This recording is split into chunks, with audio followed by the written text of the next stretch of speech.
L'intimidation est un comportement intentionnel visant à provoquer la peur et la crainte d'être blessé à un individu. L'intimidation peut s'exprimer sous forme de violence psychologique et physique et avoir des répercussions très traumatiques. L'intimidation en soi peut se manifester de plusieurs manières caractérisées. Ces méthodes peuvent inclure violence physique et psychologique comme abordé récemment, des regards noirs, de la manipulation émotionnelle, de l'abus verbal et toute autre forme d'agression pouvant avoir conséquences sur le baisse de l'ego. Ce comportement peut également inclure des commentaires ou des insultes humiliants, des propositions obscènes ou même des blocages physiques pour empêcher la personne de se déplacer. Elle peut également faire partie d'une menace criminelle et ainsi résulter à de la violence. Et bien également pour soustraire quelqu'un à la menace ou au chantage. Il n'est pas prouvé par contre que l'intimidation doit nécessairement être violente pour causer la peur ou l'effroi. La dominance et la discrimination sont assez pour donner une aire de crainte. Par contre, le cyberharcèlement ou la cyberintimidation est une forme récente d'harcèlement. Ça peut prendre différentes formes, comme la création de faux profils, la diffusion de rumeurs infondées ou encore l'envoi de messages d'insultes. La cyberintimidation et le harcèlement traditionnel ont de nombreux points communs. Seule la forme change, puisqu'il s'agit d'agressions répétées sur le long terme envers un individu dans le but de nuire à celle-ci, mais diffusées par des moyens de communication numérique. Seulement avec les réseaux sociaux, les informations sont plus facilement conservées et peuvent propager rapidement à un large nombre d'internautes connus au nom de la victime. L'anonyme a l'absence de face-à-face. Ces caractéristiques peuvent causer dommages et peuvent même empirer la situation à long terme.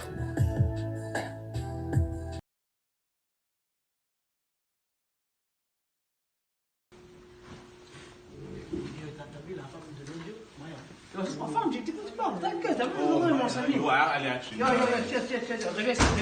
Hey, bête. Oh, that's piece of shit. Yo, assieds-toi. Ça là. Assieds-toi. Yo, shut the fuck, that's my girl, man. Oh! Elle se pique là encore? Hey, chérie, tu vas où? Laisse-moi passer, s'il te plaît. Excuse-moi. Oh, ça c'est le nouveau style, hein? Yo, check tes Laisse-moi pas. Laisse-la marcher, on va voir où elle va. Moi, j'ai une question. Tantine, j'ai une question pour toi. Elle va aller voir mon ami. Pourquoi t'es une salade? Moi, je veux savoir pourquoi t'es la plus grosse pute au Canada. T'as l'expérience, c'est pour ça que tu le reconnais. Excuse-moi. Oh. Excuse-moi. Hey, assieds-toi là-bas. Ta gueule, À genoux. À genoux. T'aimes ça? Non, Oh, tu prends position. Mais ferme ta gueule, Tu as niqué putain. mon ami? Tu as niqué mon ami encore? Est-ce qu'il t'a raconté quoi? Il m'a dit que tu l'as niqué. Yo, il nous a tout dit. Tantine. Femme. Tu vas aller en vacances où Tantine? Bitch, t'emmènes là avec mon ami, hein? Yo, bitch, ça va être la C'est merde. même pas drôle, genre, c'était Tu veux pleurer, tu veux pleurer, pleure sur mon dieu. Non, impossible. Reviens ici. Ton mec est où? Ton mec, c'est une folie. Mais je vous ai fait quoi, putain? C'est pas ce que t'as fait à nous, c'est ce que t'as fait à Marc. Tu veux faire des examens? Tu veux faire des examens? Maman, le téléphone. Non. Laquelle? Ça, c'est la femme de John. Excuse-moi, je vais la niquer. Yo, John, fuck you, t'as même pas de ça. Yo, toi et John, tu vous cassez. Impossible. Toi et John, vous vous cassez. Je te casse toi et je rentre chez toi et je baisse ta mère. Excuse-moi, yo, parle pas de ma mère, ok? T'es un fils de pute. Yo, T'es un fils de pute. Oh, reine des salopes. C'est encore. Hey, salope, Ça fais n'a quoi? rien à faire, je suis en train de travailler là, quand même. Travaille sur quoi? Ou c'est ça? Pornhub, hein? Ah. Tu parles à qui maintenant? C'est Marc, hein? Parce qu'il nous a rien dit, il nous a tout dit. Marc, c'est mon nègre. Félicitations. C'est mon nègre. Mais putain, qu'est-ce que tu fous? Qu'est-ce qu'on fout? T'as taillé les Eh, nègres. va faire tes devoirs. Tu viens à l'école pour faire quoi? Quand Pour on chill? regarde Pour des disques, parce que t'es tellement laid. T'as l'air comme le clown de McDo. T'as l'air comme le clown du film de. C'est quoi le nom du film? Tantine. Fais la danse pour nous. Fais la danse pour nous. Et tu couches avec des gars de comme 20 ans. Retourne à McDo. Salope, t'as 30 ans. T'as l'air comme une salope. Oh, c'est ma tantine là. C'est ma tantine. Pourquoi tu habillé comme ça aujourd'hui? Dis-moi. On va juste C'est terminer pas ça ton aujourd'hui. C'est pas vendredi, donc dis-moi. On va juste terminer ça aujourd'hui. Juste mets-toi à genoux, de nous tête, tout le Est-ce que je suis le prochain? Est-ce que je suis le prochain? Vous êtes habitués de reconnaître les salopes, hein? Oui, c'est juste là. Lâche-moi les gars! Oh, elle a dit impossible. Elle est ratchet. Mademoiselle, il va être le prochain. Pourquoi tu es dans un. Il est dans un sol. Donne-moi ton ami Maya. Dans une Donne-moi ton salle de ami classe Maya. tout seul. Donne-moi ton ami Maya. Je vais la tailler comme toi. Je vais la tailler comme toi. Putain, Maya. lâchez-moi! Retourne ici, ça. Lâche-moi! Yo, salopette. Ah, t'es un castor. Retourne à ta caravane. Tu veux battre? Calme-toi. Retourne à ta caravane, yes. Check tes cheveux. T'es un Pourquoi ce castor. bouc et ce noir? Je suis mes cheveux! Tu veux quoi, castor ou canard? Tu veux quoi? Oh, ça c'est. T'es une canard. Qu'est-ce que tu fais? Oh, t'aimes le rock? Le rock n'a jamais baisé une femme comme ça. What the fuck? Moi. Yo, il est trop beau pour toi. La semaine passée, elle n'avait pas les mêmes lunettes. C'était pas C'était ça. oh. C'est marrant. Attends, la Tu semaine te dernière. payes pour ça. Attends, la Donne semaine. l'argent, hein, parce que là, t'as plus d'emploi. Attends, Rien, vous avez un temps, vous allez à l'école guys, pour voir. guys. Non, on va pour étudier, mais toi, je pense que c'est ça. Touche pas mon fucking Attends, j'ai une question pour toi. J'ai une question pour toi.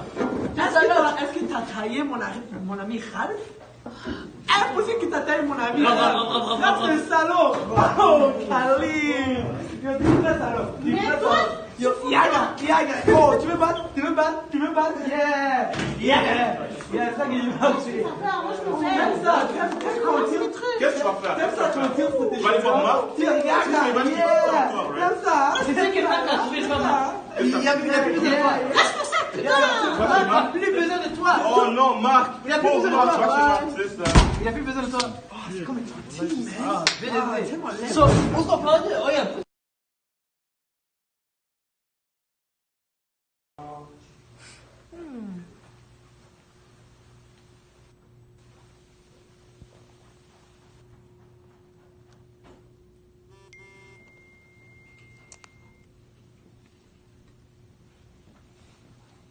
What the fuck?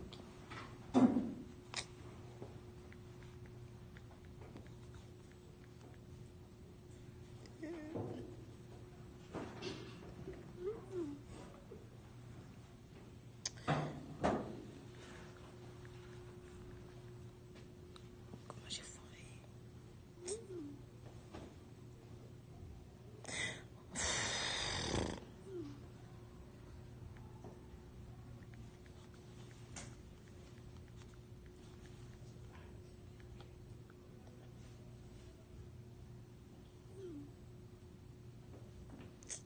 Man, ils sont pas tannés?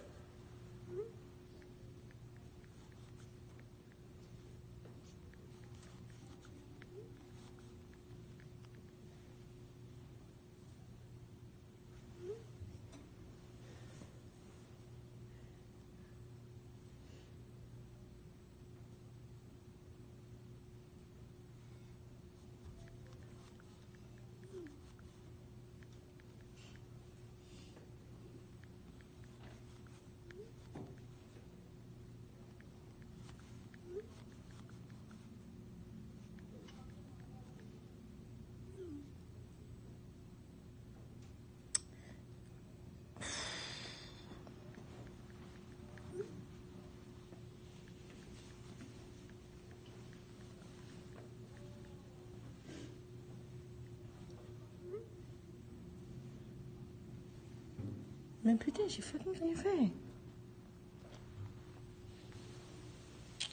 Je suis pas tannée, man.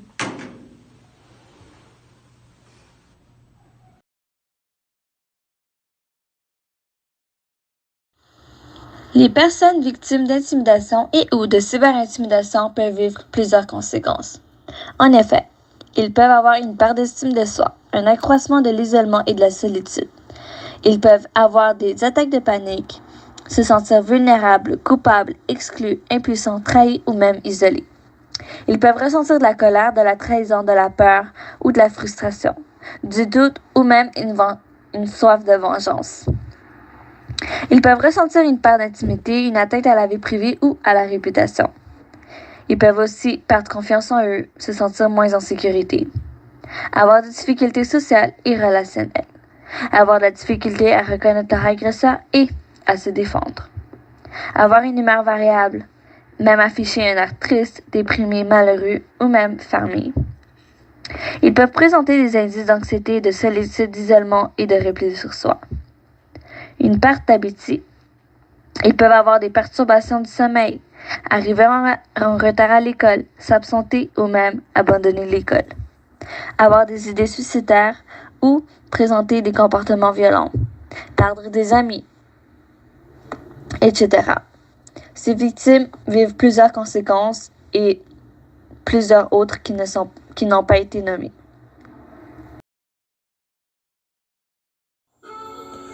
Intervention privilégiée. Première chose, l'intervention doit correspondre à la réalité de l'endroit. Il faut compter sur l'engagement de tous, la victime, l'agresseur, les témoins, les étudiants, les membres du personnel, la direction, les parents.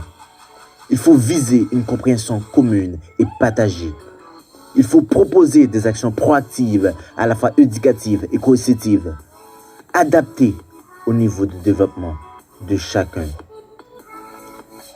Il faut enseigner aux élèves qui sont des cibles ou des victimes les gestes à poser pour se protéger ou réagir en cas d'une agression dans les espaces virtuels ou dans la réalité. Enseigner aux témoins aussi les gestes à poser. Mettre à la disposition des élèves des moyens confidentiels et anonymes pour leur permettre de révéler les situations de violence dans les espaces virtuels ou dans la réalité. Offrir des services d'accompagnement et de soutien à la victime. Informer aux jeunes, à tout le monde, c'est quoi la cyberintimidation et intimidation, afin de les sensibiliser et de dire non. La cyberintimidation et intimidation, ce n'est pas acceptable. Assister la victime dans ses démarches. Yo, Béchard, qu'est-ce que tu fais à la maison aujourd'hui? T'es pas allé à l'école, non? Non, je suis vraiment tannée. Comme peu importe où est-ce que je vais, ces gars sont toujours là. Comme ils sont toujours là pour m'emmerder. Il n'y a pas de nulle part. Tu vois, ils sont encore en train de m'appeler. Je suis vraiment tannée, man. Yo, Plaza, yo, mec, mais qu'est-ce qui se passe? Yo, quel gars que tu parles? C'est toutes les amies à Marc qui disent que je suis une pute, mais j'ai fucking rien fait. Comment ça, elle dit que t'es une pute? Mais parce que, genre, Marc a raconté à une fête que, comme, on a couché ensemble, puis que j'ai vraiment fait des things vraiment wrong, mais comme j'ai jamais rien fait avec lui, comme, il raconte n'importe quoi, mais j'ai rien fait. Puis là, tout le monde à l'école pense que je suis une vraie salope. On me demande je charge combien et tout. Là, j'en ai marre, là. J'en ai vraiment marre. C'est vraiment too much, là. Arrête de pleurer. Je comprends ce que tu veux me dire. Mais comment tu te sens, bro? Là, je suis vraiment juste dépassée. Genre, comme, j'ai vraiment plus envie de manger, je veux plus sortir. Tout ce que je veux, c'est rester chez moi, comme j'en ai juste marre.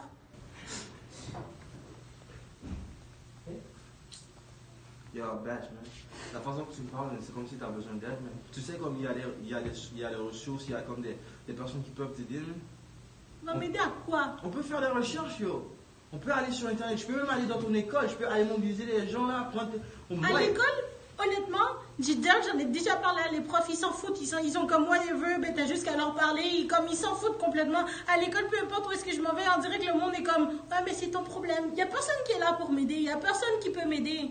Ok, moi je vais aller à ton école, moi et tes parents, on va se mobiliser, on va parler avec les profs. Ouais, puis là après, je vais avoir de l'air d'une petite stouleuse là, comme... Ok, on s'en fout, mais c'est pour ton bien qu'on fait ça. Tu veux que ça continue, tu veux qu'on continue à t'agresser ou quoi? Je vais aller voir comme, ok, ouais, comme, arrêtez de m'intimider, ouais, comme quoi, tu fais ton bébé là, comme, non, j'en ai juste marre, comme. Non, c'est pas la bonne décision, là, il faut qu'on parler au directeur pour qu'ils instruisent, pour qu'ils essaient de sensibiliser les gens à propos de l'intimidation, parce que les personnes qui intimident là, ils ne savent même pas ce qu'ils font, là. Ok? Il faut qu'on parle à l'école, parler aux profs, pour qu'on puisse parler aux profs, pour qu'ils sensibilisent les jeunes là. Parce qu'il n'y a pas assez de personnes qui vont pour sensibiliser les jeunes à propos de l'intimidation là. Mais tout le monde à l'école sait que tout le monde est en train de m'embêter. Comme ça fait des mois, ils n'ont rien fait. Ça, c'est une bonne raison pour même aller parler aux profs même. Ça fait des mois que ça passe là. C'est assez là. Là, moi, j'en ai juste marre. T'en as besoin là. Non, j'ai rien besoin. Ou sinon on peut aller sur internet, on peut faire des recherches là. Ça va m'aider à quoi? Il y a des organisations qui peuvent. C'est fucking sur mon téléphone, peu importe où est-ce que je m'en vais, genre, même si qui parlent à l'école, puis il y a mon sel, ils ont tout mon numéro, ils vont continuer à m'appeler, ils vont continuer à m'envoyer des messages pareils. Même si c'est pas à l'école, ça va être partout. Je m'en vais à une fête, ils sont là. Je m'en vais au dépanneur, ils sont là. Laisse-moi vous dire, les organisations là. Faites sur ton organisation pour de vrai là, j'en ai marre. Bref, c'est pour ton bien, je suis ton ami, je suis là pour toi. Ok? Bah tu m'aides pas là. Je veux juste rester tout seul là pour vrai, tu peux t'en aller.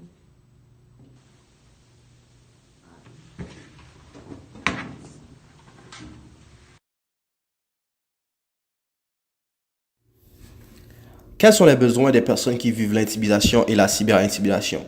Dans différents contextes, les victimes veulent être protégées contre le harcèlement et l'intimidation. Ces gens de personnes, ils ont besoin de se sentir à l'abri. C'est-à-dire que ces personnes ont vraiment besoin de se mettre dans un groupe social ou d'être à côté d'une personne qui peut assurer sa protection. Par exemple, si ces personnes n'ont pas de ressources, s'il n'y a pas des organisations qui sont là pour eux, pour les aider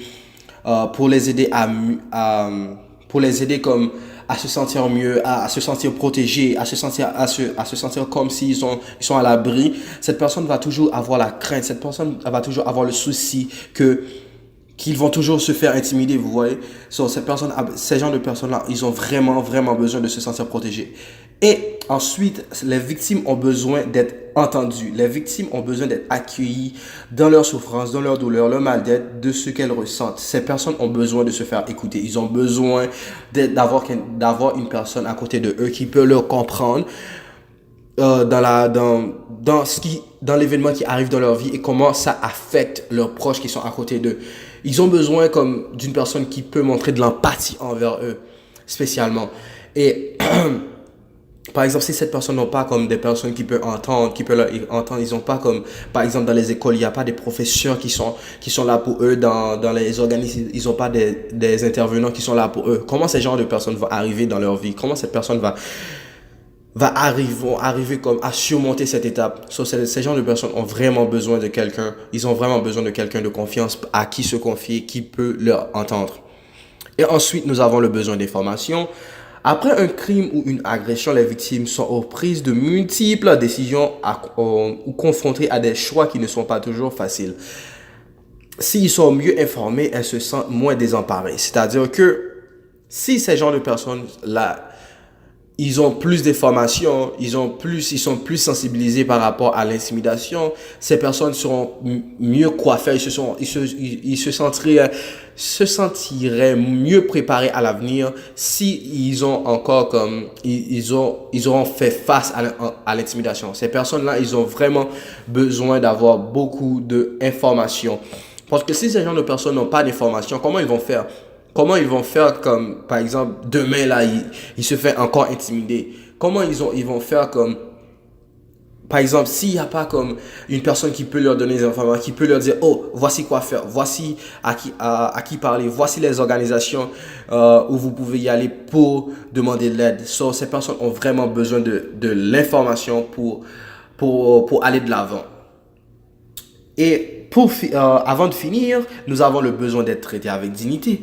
Pour les victimes, le fait d'être mieux préparé, informé et rassuré signifie aussi d'être traité avec le respect. C'est-à-dire, même si vous donnez la protection, vous entendez la personne, il faut aussi respecter le choix de la personne. Par exemple, si la personne veut prendre du temps dans son procès d'aller de l'avant. Par exemple, parce qu'il y a beaucoup de personnes, par exemple, s'il se fait intimider aujourd'hui, et puis demain, il part au travail, il part à l'école, il fait leurs affaires. Et puis, il y a des autres personnes qui peuvent se faire intimider aujourd'hui, et puis, ces personnes-là vont être dans la peur pendant tout le reste de vie, dans le reste de leur vie. Il faut respecter le choix de la personne, parce qu'il veut aller lentement. Même si même si la personne comme décide pas d'en parler de ce qu'il a vu, de ce que cette personne a vu, respectez le choix de la personne, respectez son choix de ne pas en parler, ne force pas la personne à en parler. C'est aussi simple que ça. Et puis respectez la personne tout au long de la ligne, c'est ça qui va vous permettre à être un bon intervenant dans l'avenir. Et pour finir, nous avons le besoin de confidentialité. Comme toutes les profs de l'étape 1 et de l'étape 3, nous avons tous dit, la confidentialité entre toi et la personne, entre le victime ou le client, c'est très, très, très importante. C'est-à-dire, dans ce cas si spécifique qui est l'intimidation, c'est pas tout le monde qui va comme venir vous en parler dans votre bureau et pour vous dire que « Oh, moi, je me suis fait intimider aujourd'hui ». La personne là, il sait pas comment vous allez réagir. Cette personne là va pas savoir si vous allez rire de lui, si vous avez moquer de lui. Elle sait pas. La personne ne sait pas. Cette personne a pris comme son temps, cette personne a donné son courage et pour venir vous en parler. Et si vous détruisez ce lien de confiance que cette personne a eu avec vous, si vous détruisez le lien de confidentialité que vous avez entre vous et de la personne, cette personne ne va jamais revenir dans votre bureau pour vous en parler encore. Même si vous donnez toutes les excuses qui sont au monde, même si vous lui donnez tous les cadeaux qui sont au monde, cette personne ne va jamais, au grand jamais venir vous en parler parce que vous avez détruit le lien de confidentialité. Salut. Bon, si j'inclus cette lettre aujourd'hui, c'est pour vous expliquer ce que je vais faire et pourquoi je le fais. J'ai écrit une dizaine de paragraphes. J'ai commencé par Marc, qui a raconté n'importe quoi à cette fête, lorsqu'il s'est rien passé. Ensuite, ça a été avec Vicky, qui elle aussi, elle a cru à toute cette histoire et qui a fini par m'abandonner. En quelque sorte, vous m'avez toutes les deux brisé le cœur. Ensuite, il y a eu Nathan, Nick, Ibrahim, Rolanda, Idil. Vous avez tous participé à détruire ma réputation, que ce soit par des mots, des commentaires, des listes, des messages. Peu importe la manière, vous avez tous participé à détruire ma réputation. Sans oublier David et Samy, qui m'ont brisé mentalement. Vous m'avez fait croire qu'on était amis, que notre relation était plus que ce que les gens disaient, que je comptais plus que ma réputation, pour finalement le retourner contre moi et me rabaisser encore plus que je l'étais. Et pour finir, José Lagacé, qui lui a détruit mon âme. Après toute cette situation, je suis juste plus capable. Je vais vous offrir le plus grand cadeau que vous m'avez jamais offert. Je vais vous laisser tranquille. C'est le temps pour moi de m'en aller. C'est fini. Alors j'apprécie que vous me laissez tranquille et que vous apprécierez aussi mon cadeau. Le fait que je m'en vais. Alors, bye. Béchara.